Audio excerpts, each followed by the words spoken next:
तो फ्रेंड्स, आज हम आप लोगों को बताने वाले हैं कि मेजरमेंट को प्रोफेशनल तरीके से कैसे लिखते हैं। तो जैसा कि आप देख सकते हैं, हमने इधर आप पहले ही लिख के रखा है। अब आपको समझाते हैं कैसे लिखते हैं, मेजरमेंट को प्रोफेशनल तरीके से कैसे लिखें। तो सबसे पहले आती है बात आधे इंच की। आधा इंच को 1/2 लिखते हैं और ये है इंच का सिंबल।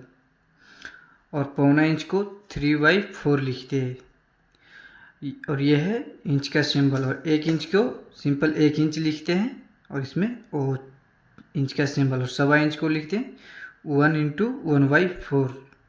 और 1.5 इंच को लिखते हैं 1 × 1/2। और 2 इंच को लिखते हैं 2। और 3 इंच को लिखते हैं नॉर्मल 3 और ऊपर में सिंबल इंच का। और अगर हम लोग को लिखना रहेगा मेजरमेंट, जैसे कि आधा इंच बाई पौना इंच, तो हम इसको कैसे लिखेंगे? तो 1/2 × 3/4 लिखेंगे। अगर पौना इंच बाई 1 इंच लिखना हो तो उसको सिंपल लिख सकते हैं 3/4 × 1 इंच। लेकिन बात आती है कि आधे इंच को 1/2 ही क्यों लिखें। तो आइए आप लोगों को बताते हैं 1/2 क्यों लिखाता है। जैसे आधे इंच में कितना सूत होता है? 4 सूत। और वो 1 इंच का बोले तो आधा होता है, तो 4/8 इसको इसे हम लोग नॉर्मल लिख सकते हैं। अब बात आती है 1/2 क्यों हो गया। तो इसको हम 2 से अगर कट करें तो 2 से ये 2 बार में कट हुआ और ये 4 बार में कट हुआ।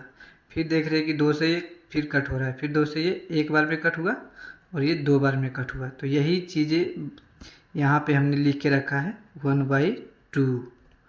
ये आधा इंच होता है 1/2। अब बात आती है कि पौना इंच को 3/4 ही क्यों बोलते हैं। तो 3/4 कैसे हुआ, मैं आपको बताता हूँ। जैसे कि आप देख सकते हैं पौना इंच में कितना सूत होता है? 4 और 2 6 सूत होता है। तो इसको हम ऐसा भी लिख सकते हैं ना, 6/8। अब इसको हम 2 से कट करते हैं। 2 से अगर कट करेंगे तो ये 3 बार में कट होता है और ये 4 बार में कट होता है।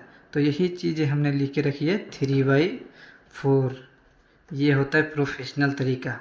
और ये तो 1 इंच को आप जानते ही है। और 1/4 इंच वही